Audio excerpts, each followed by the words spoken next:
He has cholera. I'm so sorry.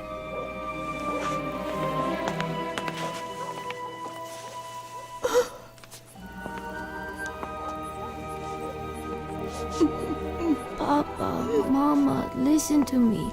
I had a dream about the future. I will become an engineer, and I will be world famous for my inventions. Nicola, my son, before you were born, I made a solemn vow to God that you would serve him.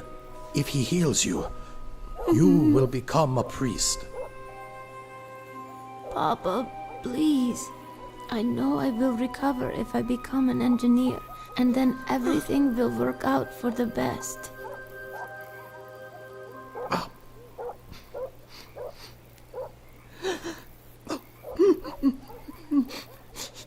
Oh God. Oh God, please forgive me. I beg of you, forgive me.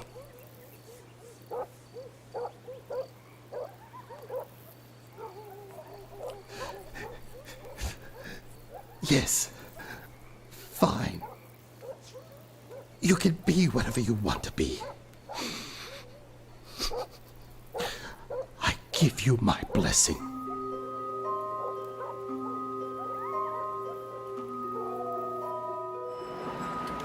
Mr. Tesla, I imagine because you are here now giving me this interview, that must mean you've recovered, thanks to God or someone else.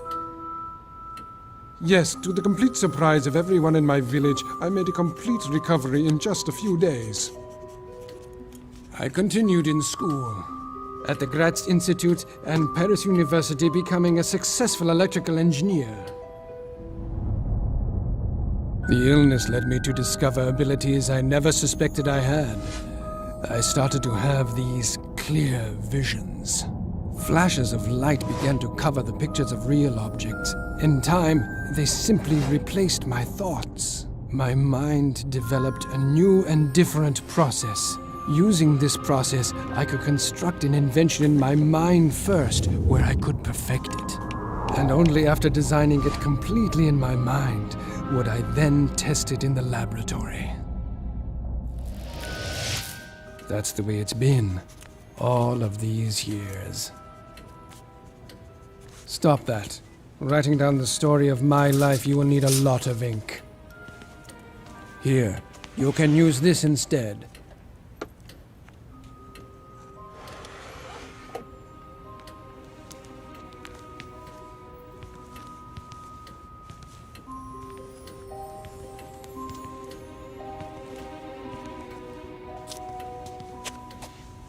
This is a device for recording sound. Quite a great invention. It was not me who invented it, no. It was that damned Edison. Say something. What should I say? Whatever.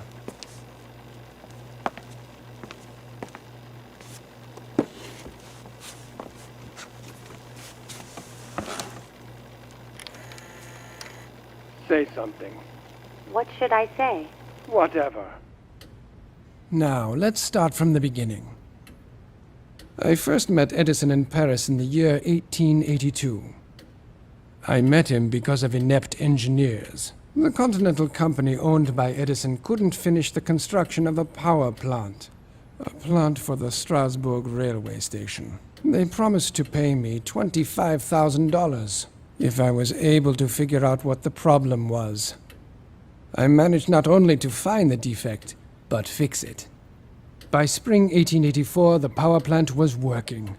But when the time came to collect the $25,000 they promised me, the board of Continental refused to pay me. They told me that I had merely been a consultant to them. What crooks! I resigned at once. Well, I heard that you actually worked for Edison again after that. Yes, I was a young, vain fool. That first time should have taught me not to get involved with Edison again. I was even offered a chance to go to Russia at that time. I am Serbian. For me, it was more natural to become a Russian than an American. But Charles Batchelor from the Continental Company persuaded me. And you know what he had to say?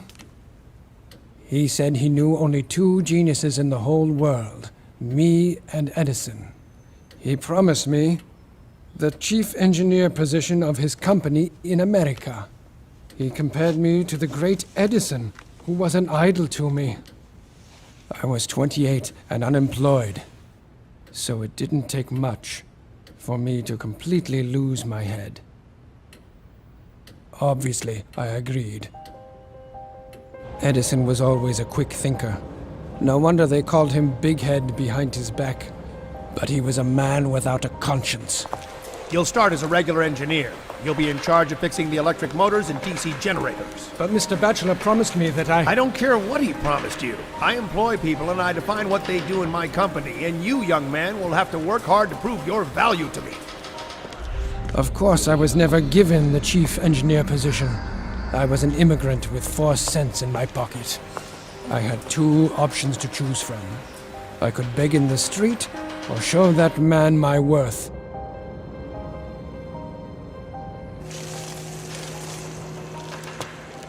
I began to work like a man possessed. For 6 months, I worked myself to death repairing DC electric motors 18 to 20 hours a day. But the more I worked, the more I understood that direct current was not perfect at all. So I started to design my own concept of a motor which would be able to produce a new kind of current, alternating current. As opposed to Edison's preference, direct current, alternating current is changing its magnitude and direction all the time. These changes are called the frequency.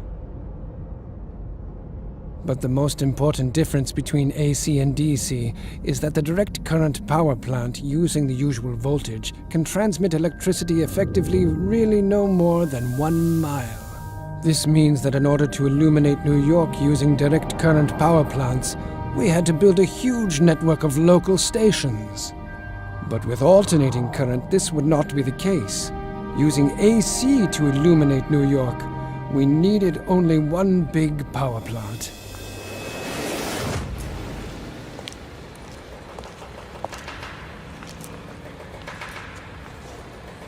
I have been told that you've been working double shifts. Why is that? Can't you keep up with your own job?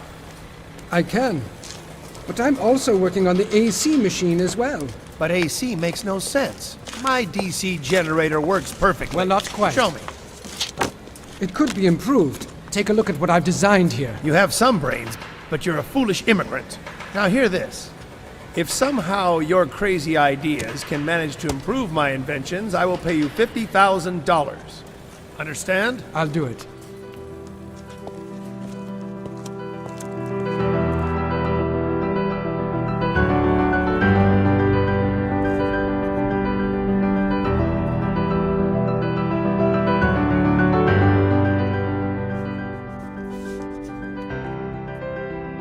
But I didn't give up on the idea of using direct current to generate power. I fully immersed myself into the work and soon was able to present Edison with not 1, but 24 different improved direct current motors. Here are all my drawings, sir.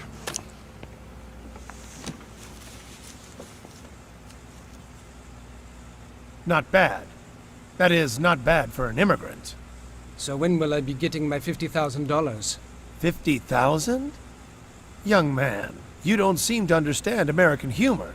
Taking into account your efforts, I'm willing to increase your salary from $18 a week to, let's say, $26 a week.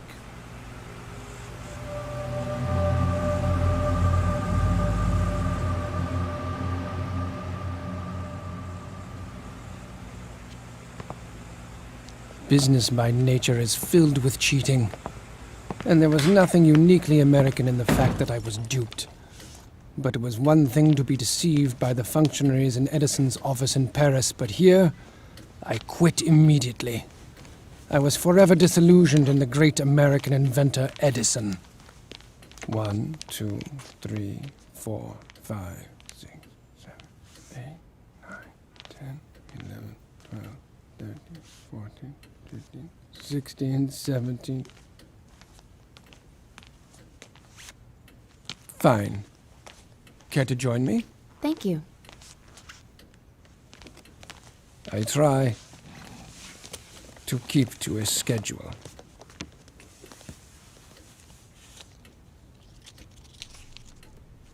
Well, even after you left working for Edison, he said many times that you were only an imitator, that you were unoriginal.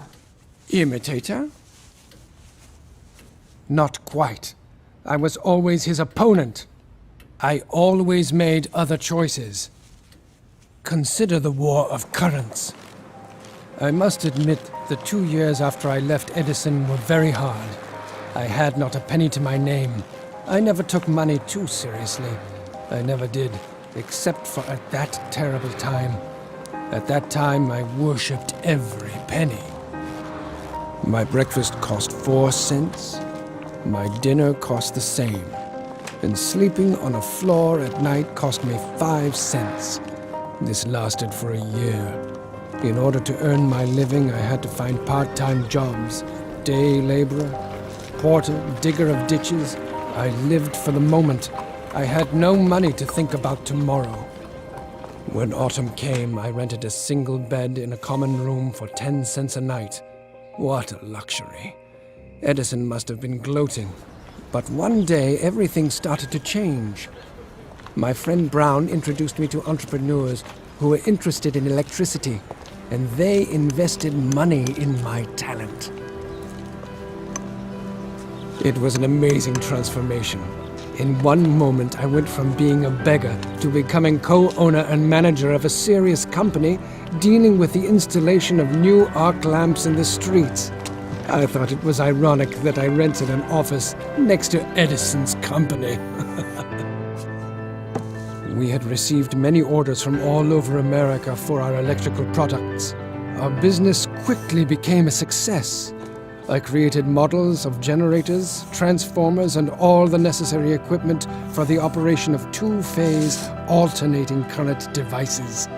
I believed that alternating current was the future, although to others at that time my ideas seemed absurd. And finally, on the 1st of May 1888, I received 2 patents for my AC generator. The war of currents had begun. Mr. Westinghouse. Mr. Tesla, I'm so happy to meet you at last. Let's get straight to business. You know the Edison power plants are reliable. However, here's what I need. I need a solution that allows me to transmit electricity over long distances to my power plants. So, you see, currently I am looking for a better engineering solution. Well, I have some ideas here. Edison's direct current power plants dominated the nation's power needs. By 1887, almost 100 DC power stations were operating in America. Direct current has no frequency and doesn't change direction. DC generators can be connected much more easily and were more convenient for accumulating stations, but the DC has one huge disadvantage. Because of power losses in the wires, it is extremely difficult and expensive to transmit its power over long distances. After carefully examining Edison's DC patent, the famous industrialist George Westinghouse came to the conclusion that my AC generators were much more effective. So he offered me $1 million for all the patents I already had, and promised to pay $1 for each horsepower produced by generators designed by me. So I became a consultant for Westinghouse.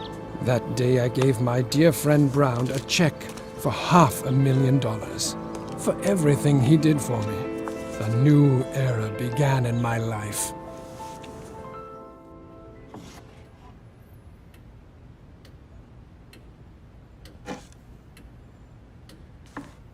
Alternating current is perfect. It is so pure and beautiful.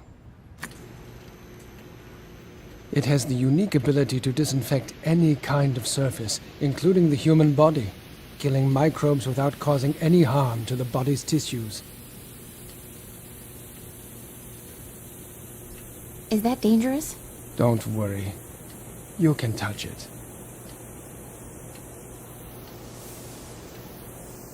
Go ahead. There's no need to worry, young lady.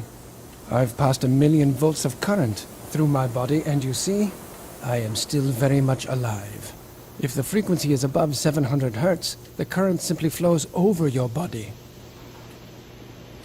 Isn't it wonderful? Together with Westinghouse, we created the first stable working AC generator. Finally, Edison realized that his reign as the electricity king was coming to an end. Sir, a letter for Mr. Tesla.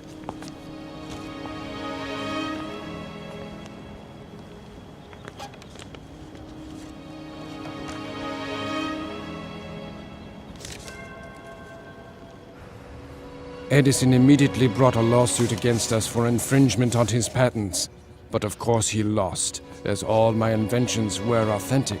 It was after that that he started to play dirty.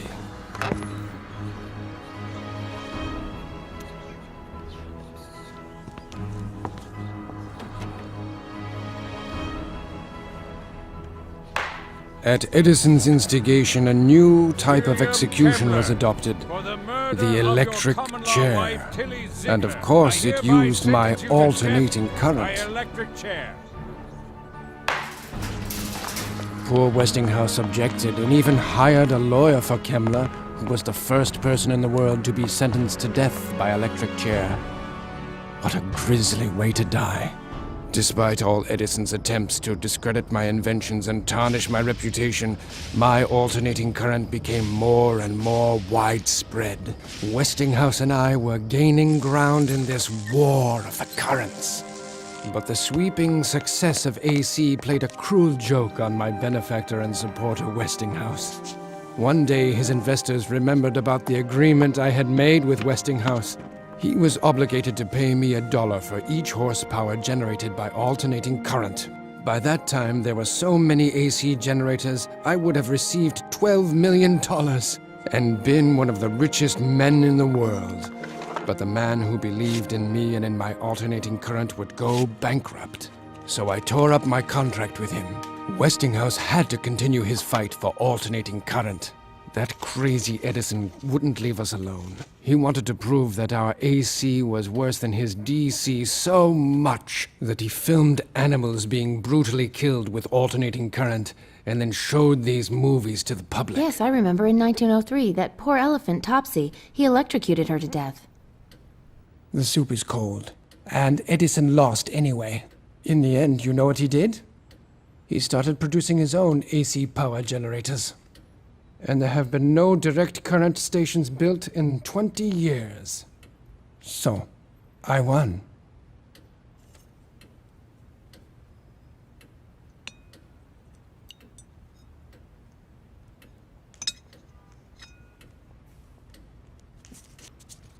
$320 milliliters.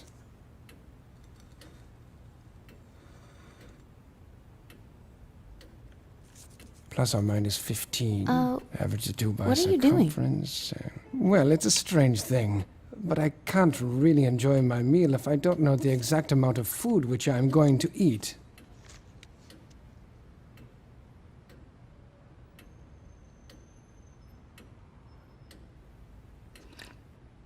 As for Edison, I have never seen him again. Never.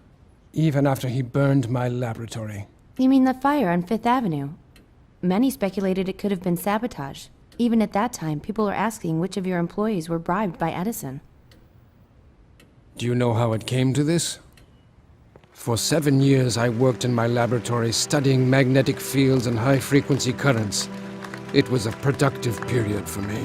As a result of my work, I received many patents, almost as many as Edison.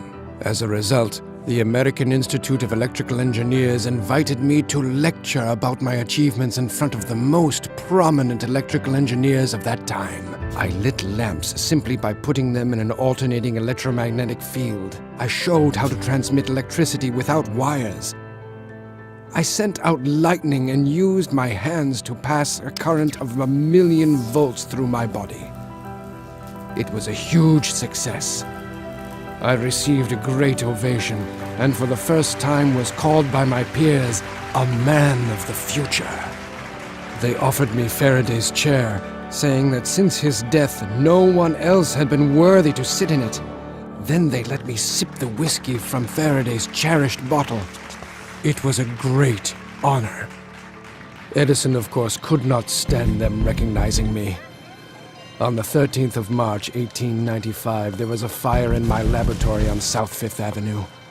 All of my property was burned, as well as all the records for the last 10 years. As a result of the fire, I went completely bankrupt. Of course, Edison was not so stupid as to leave any evidence that he was behind the fire. But who else could have benefited from this? Within half a year, my business began to thrive again. Instead of starting from the beginning to rebuild what I had created, I restored everything from memory. Thanks to me, Westinghouse triumphed over Edison, winning a huge contract for the construction of a hydroelectric power plant at Niagara Falls. The newly formed company of Niagara Falls invested $100,000 in my research. With this money, I set up a great laboratory at 46 Houston Street, where I constructed a unique mechanical oscillator, which I used to do research on selective resonance.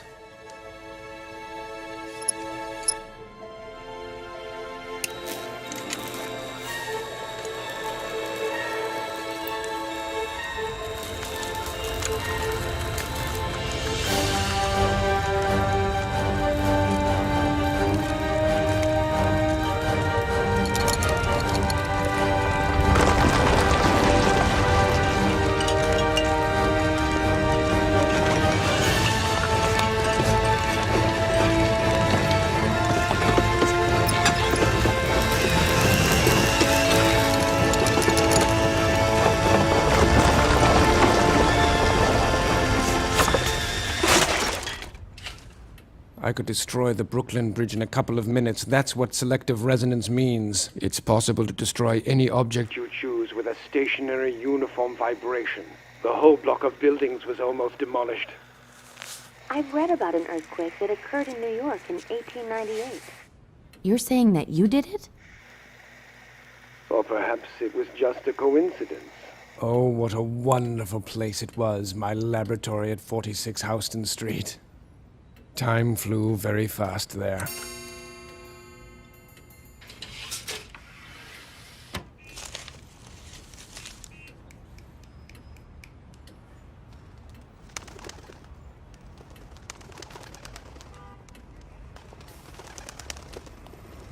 I envy the pigeons. They do not need to play stupid human games. They just spread their wings and fly away whenever they want. Without any regret. I don't like people. But I heard rumors about the elaborate parties which you used to organize. Yes, I threw...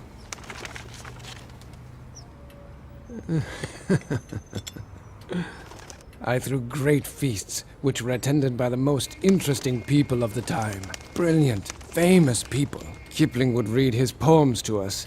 Mark Twain would make everyone laugh with his famous stories. Dvorak played piano.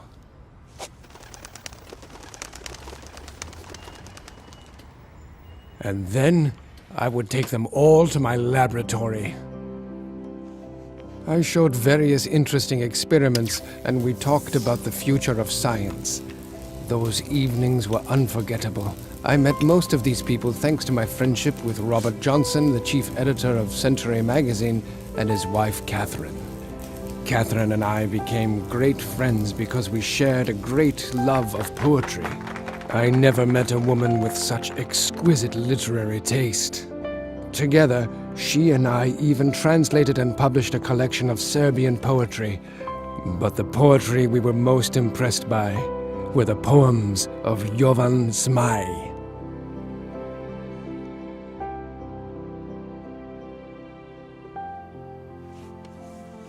Honor can't be bought with gold, for an honest man can't be sold, since he needs it like the sun. The dishonest man would surely sell, but everyone knows quite well. As for honor, he has none.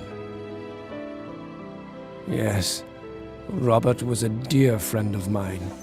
And as for Catherine, oh, I loved her as much as a man can love a woman. And she loved me, but she was my good friend's wife. I've heard that once you saved Robert Johnson's life by persuading him to cancel a train trip, the train he would have been on crashed.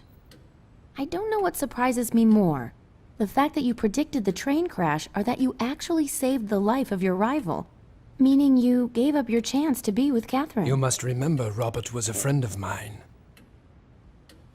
As for that train crash, knowing it would happen was not unusual for me. I could always foresee the future, but not everyone believed me. I begged my friend and patron, Colonel Astor, not to board the Titanic, but he didn't follow my advice. How sad. Or maybe it was just a coincidence. Speaking of him, I've heard that Colonel Astor, who was the owner of the Waldorf Astoria hotels, was the one who gave you $30,000 for your research in Colorado Springs. That is not quite true. Mr. Astor financed some businessmen from a local electric company in Colorado Springs who were researching the electric potential of thunderstorms. It was they who invited me there. The fact that Colorado Springs is located in a zone of strong geomagnetic activity intrigued me. What this means is there are more thunderstorms in that area than there is sunshine. The local engineers wanted to know if there is any way to accumulate the energy produced by lightning strikes and then use it. Of course, I could not pass up a chance to participate in such a unique experiment. The laboratory I built there was ideal. I put up a sign there saying, "Abandon all hope, ye who enter here," and began to do my geomagnetic research. In the center of my lab, I built this massive transformer. One end of its primary winding was grounded, and the other end I raised to a great height. As a result, this device was able to store energy and produce a lightning-like current of several million volts and a frequency of 150,000 hertz. But I wanted more. I wanted to know whether this technology could transmit energy wirelessly over long distances using the ground as a transmitter. Not far from the lab, I put 200 bulbs in the ground and waited for a storm. As soon as the ball at the top of the mast was struck by lightning, my laboratory came to life. The transformer collected the lightning energy and threw it into the atmosphere with triple force.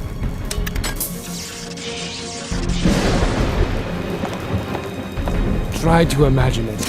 I had created man-made lightning that was 40 meters long.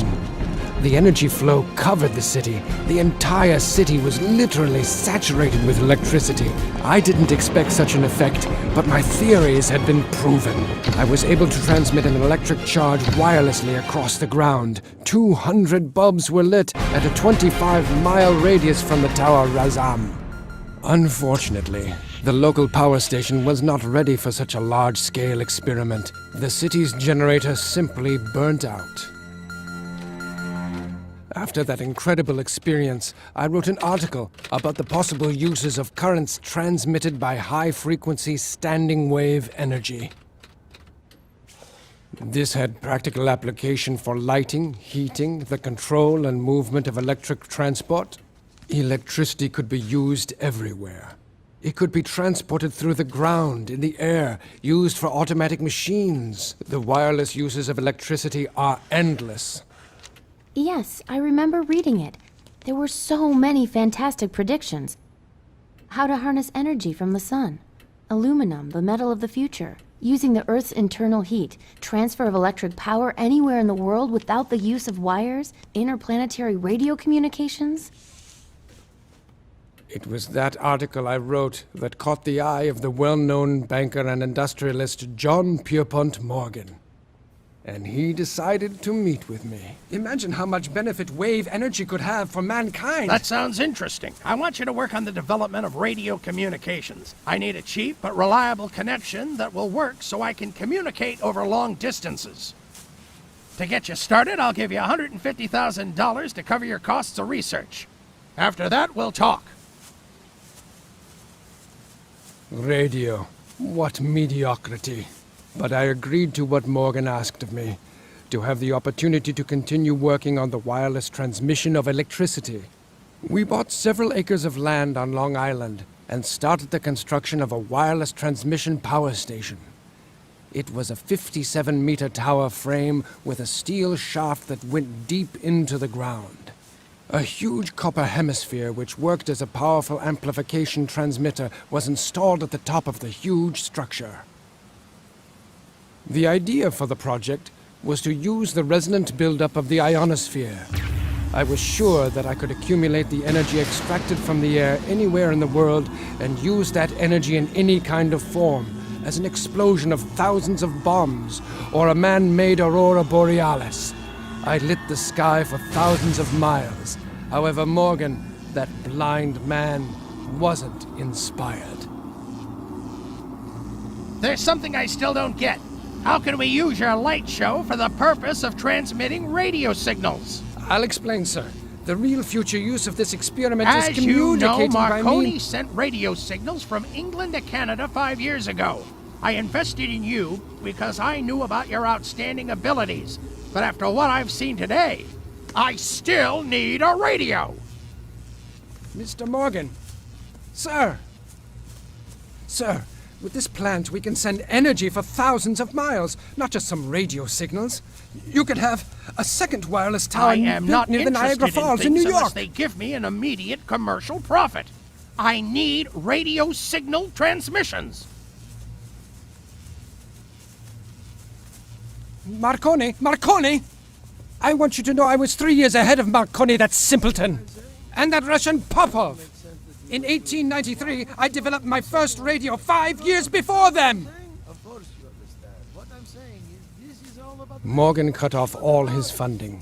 The Wardenclyffe project was shut down. In 1917, in the middle of the First World War, the tower, which could have been the beginning of free electricity, was destroyed. The United States government suspected that German spies might somehow secretly use the tower as a radio transmitter. However, Morgan didn't stop me from managing to achieve something monumental. I was able to conduct only one complete experiment under the Wardenclyffe project, but how great it was! To avoid any loss of life, I found the most remote location in eastern Siberia and sent through the ionosphere a huge burst of energy to Tunguska, and that is where it exploded. The entire northern hemisphere saw that light that I had created. Wait a minute. Are you implying that the Tunguska meteorite explosion was you? I'm not implying anything. I was forced to sign a non-disclosure agreement by the US government. But those who had eyes could see the truth. Come, take a look. No wonder those damn security services still keep track of me. What makes you think he's a federal agent? Because with the sheer enormity of my intellect, my mind could still create a massively destructive weapon. The Tunguska meteorite was only the beginning. I designed the rays of peace which could destroy thousands of planes 100 miles away. Every country would be able to defend itself with an invisible Great Wall by putting towers with the rays of peace along their nation's borders.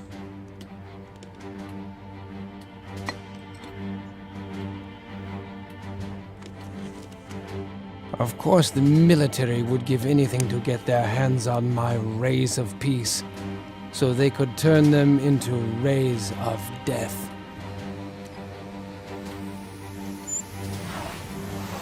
Because if my rays of peace were placed in a certain configuration, anything surrounded by them would be utterly destroyed.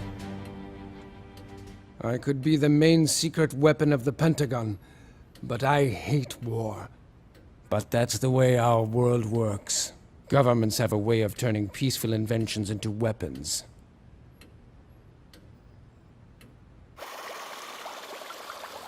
I was the one who invented the ability to control ships and airplanes by radio frequency.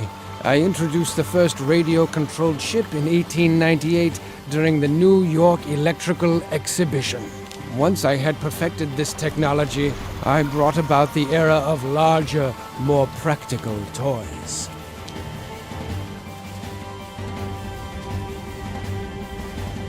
My research and experiments made it possible to control a warship remotely from the shore at a distance of 25 nautical miles. You see, it's really quite simple. Continuous control is possible via an automatically received signal of disparity between the desired and present location of the ship you're controlling, so you can make any object move to wherever you want. Naturally, the military immediately seized on the opportunity to control warships using radio waves. Since that time, the Pentagon has kept their eye on me. It is impossible to refuse them. At their request, I invented a radar locator to detect enemy submarines. Originally, I designed this instrument to search for minerals. I had other great ideas they could use. I was able to generate powerful electromagnetic fields that bend light and radio waves around any object, making the object completely invisible. This project was called Rainbow, but I doubt whether you have ever heard of it. The military can keep its secrets. I hate the military. They enjoy spilling blood too much. I'd really like to do something for ordinary people. But regrettably, they're not ready for my inventions.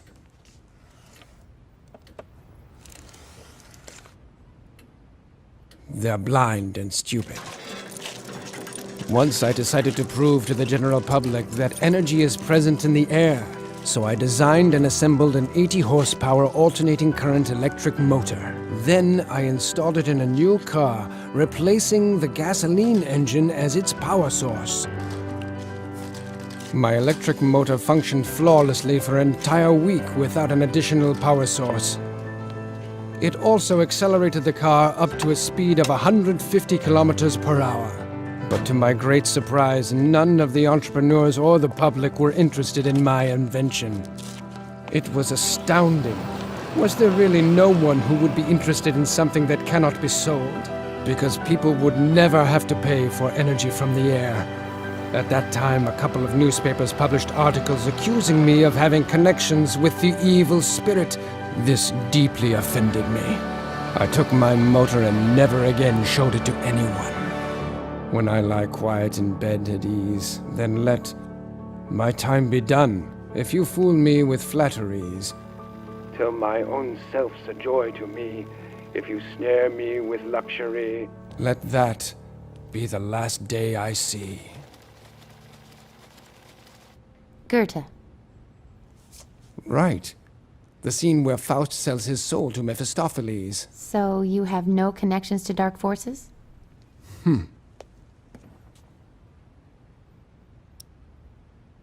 I often find myself quoting Faust. He thinks as I do. We are both ready to give everything we have for nature's secrets. Because of this, when I am reading Faust, it helps me to think.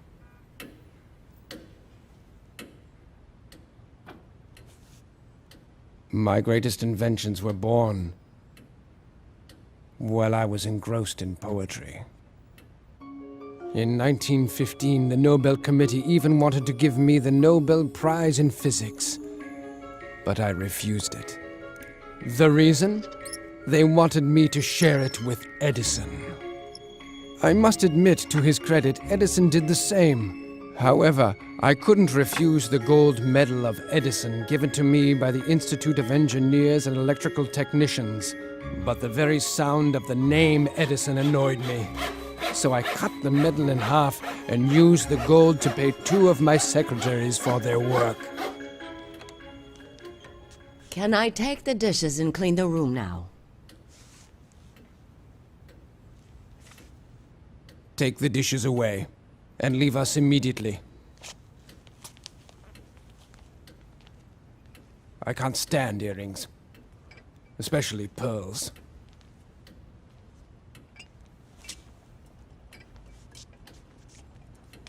Those earrings have fake pearls. Good for her. The only way I could enjoy talking to such women would be by radio. As if they were aliens. But aliens don't exist. If they did, I'd give anything to be the one to interview them. They do exist. I have talked to them. In the first quarter of this century, everybody went mad because of the popularity of a new medium, radio. People with money to invest didn't want to talk about anything except that damned radio. I thought the idea of radio was old news and did not want to take part in any of their revelry. But in 1926, the heirs of Colonel Astor asked me to rework the radio transmitter to improve the quality of radio communications. I agreed, only for the sake of my old friend. While testing my equipment, I suddenly caught mysterious signals that were generated by some kind of technology.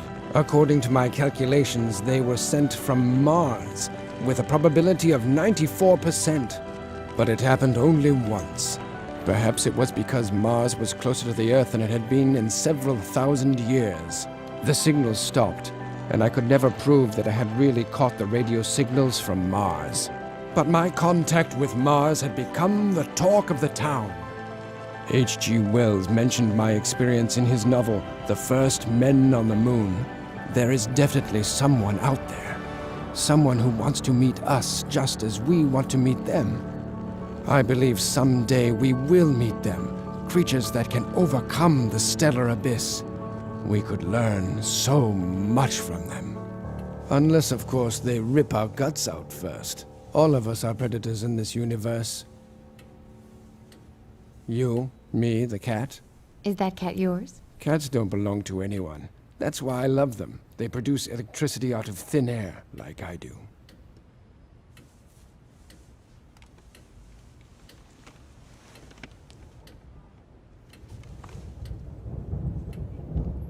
And like myself, cats have a free spirit.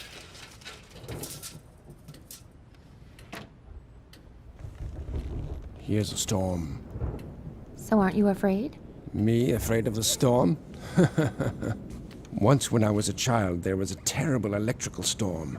A tree next to me was struck by lightning.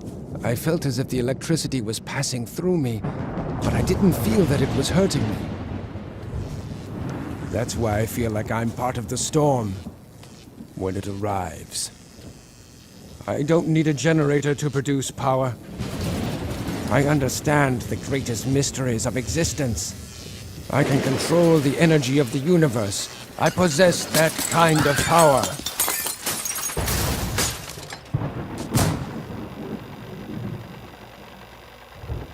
Well, now I'm sure the hotel staff will come. And the bill will come to about $200. Excuse me, sir. Can you explain this mess you created? I'll pay for it. Clean it up later. Now get out. Luckily, poverty doesn't threaten me anymore. I am the honorary director of the Belgrade Scientific Research Institute. They give me a fixed salary. The motherland helps. As I told you, I can foresee the future, and I will now make a prediction. You'll see one day money will love me so much that my face will appear on banknotes. You mean your face would be on money? Like Franklin, Lincoln, and I Washington? know it will. We've spoken enough of this. Now tell me about the future. You promised. Of course. But you must comprehend that the future begins right now. It should be common knowledge that corporations are buying advanced inventions and then putting them under wraps in order to have a monopoly on technology in this world. In spite of that, these inventions will slowly make their way into our world. Electric motors will replace internal combustion engines. People will talk across great distances using personal radios. Electronic calculation devices will be carried in a suitcase. There will even be a unified information system throughout the world. It will be possible to send any information wirelessly anywhere. And energy too. Imagine this if you can. We will be able to send electricity wirelessly to the remotest areas on Earth. Another startling development will be the creation of artificial intelligence helping humans in their activities, but it will also be used as a weapon capable of manipulating people. The military will use microwaves of energy to disable communications and incapacitate the electronic devices of their enemy. And by gaining control of ionospheric energy on a global scale, we will be able to create earthquakes. I predict you will live to see all these things. What a future. A terrible and great time is waiting for us. For you. But I won't see it. My time is short. I have only one more day on this earth. Tomorrow. You're the last. No more visits, talks, or women. Women? Eleanor Roosevelt, the First Lady. She invited herself to be my guest the day after tomorrow. Unfortunately, Mrs. Roosevelt was so persistent that I couldn't refuse her without causing a public scandal. That is why my departing will solve the situation perfectly. In fact, that's why I agreed to meet you. Because I am out of time. But now that the story has been told, it is time for you to leave. But, sir, we haven't... I wish I could tell you much more about my many developments. Solar batteries, artificial intellect, gas turbines.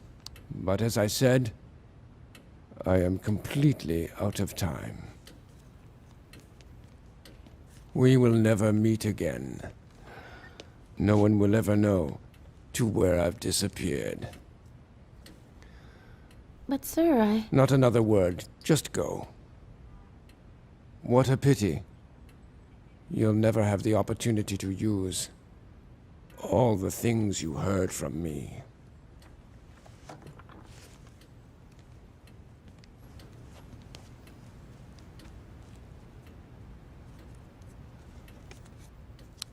When I lie quiet in bed at ease, then let my time be done. If you fool me with flatteries, till my own self's a joy to me, if you snare me with luxury, let that be the last day I see.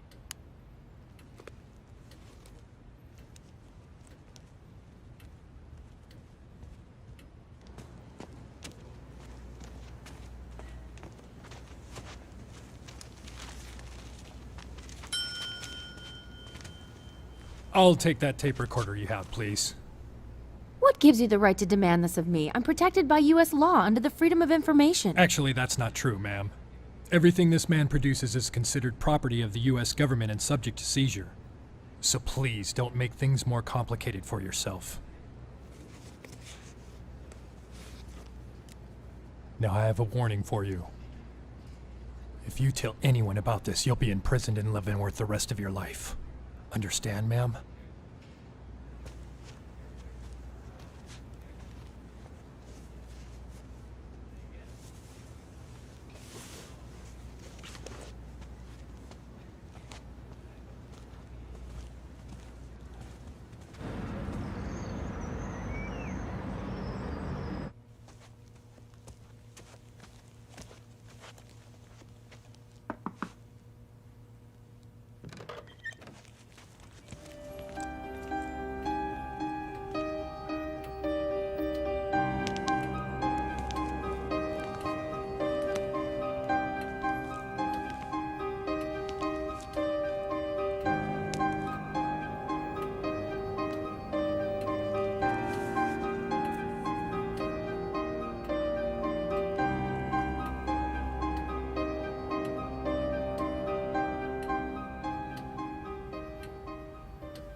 Pardon me, but what has happened to Mr. Tesla? Mr. Tesla? He lived here, in this room. No such person ever lived in that room.